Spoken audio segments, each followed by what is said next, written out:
Bonjour à tous, aujourd'hui je vais vous parler des vulnérabilités liées à l'upload de fichiers sur les serveurs. Typiquement, admettons que vous ayez, comme sur ce site-là, qui est un site test fait pour comprendre cette vulnérabilité, vous allez pouvoir avoir un formulaire pour envoyer des données. Et donc typiquement, normalement, vous êtes censé mettre un point PNG, point JPEG, donc c'est des images. Mais vous avez la possibilité, dans certains sites web mal configurés et mal programmés, d'upload, en fait, donc de télécharger sur le serveur autre chose que les fichiers prévus. Typiquement, vous allez pouvoir, par exemple, créer comme ça un petit script, un point PHP, donc qui est censé pouvoir s'exécuter si la vulnérabilité fonctionne. Donc là, je vais créer un petit truc qui va juste dire hello world.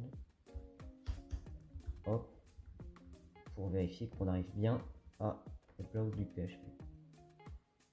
Et là on voit que quand je upload, j'arrive à l'upload, ce qui fait qu'on peut vérifier qu'il n'y a pas de vérification, en fait, que la faille est bien présente. Et quand j'ouvre l'image dans un nouvel onglet, ça exécute le PHP. On peut voir ce qui se passe au niveau de la requête. On peut voir que quand j'exécute la requête, on n'a bien aucune vérification au niveau du content type, puisque là, la requête spécifique, c'est bien quelque chose en PHP. On n'a pas non plus au niveau de l'extension de vérification, parce que là, on n'a même pas caché que c'était du PHP. Et là, on a notre code PHP, alors qu'il devrait y avoir l'image. Et donc, si on met un autre code que celui-ci, par exemple, bon, alors là, l'objectif du challenge, c'est de récupérer le secret qui est dans... Voilà. Mais concrètement, un attaquant qui a ce type de faille peut sans problème avoir un reverse shell sur le serveur, c'est-à-dire exécuter absolument ce qu'il veut, et peut-être même par la suite avoir des accès de type administrateur s'il fait des escalades de privilèges.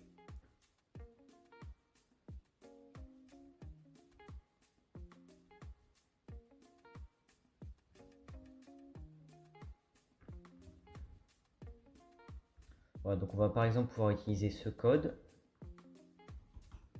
pour exécuter des commandes comme si on était en fait sur la machine Linux du serveur. Donc là, l'objectif c'est de récupérer le fichier, donc on va pouvoir faire un cat de son contenu. Hop. Je mettrai évidemment dans la description le lien vers le cours Portswigger. Vous pourrez réaliser vous-même le challenge et aussi voir ceux des prochains niveaux.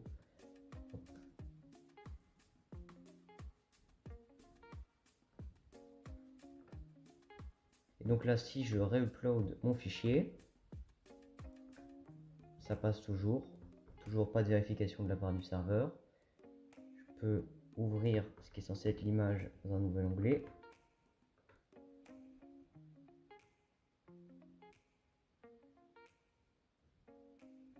Et ça marche. On récupère le secret de l'utilisateur qui est bon. En l'occurrence, ici, ça serait le flag qu'on pourrait rentrer. Voilà, on peut submit la solution. Hop, et voilà, on a réussi le challenge. Ce qu'il faut faire, c'est au niveau du serveur, pour corriger ce problème, c'est de ne pas autoriser l'exécution de tous les fichiers qui sont contenus dans le dossier où il y a les images. C'est-à-dire que vous allez créer un dossier upload pour les utilisateurs, et tout ce qui sera dans ce dossier-là, vous allez dire que le serveur ne pourra pas l'exécuter comme du PHP. Vous pouvez également faire des vérifications d'extension, même si il y a des moyens de les contourner. Donc il faut faire ça correctement avec surtout des moyens standards. Il ne faut pas créer vos propres bouts de code. Il ne faut pas réinventer la roue parce que sinon après vous allez vous retrouver avec des problèmes. Voilà, c'est la fin de cette petite vidéo. J'espère qu'elle vous aura plu. Si vous avez des questions, des remarques, n'hésitez pas dans les commentaires. N'hésitez pas également à liker et à vous abonner à la chaîne pour ne pas rater les prochaines vidéos. Sur ce, je vous dis au revoir.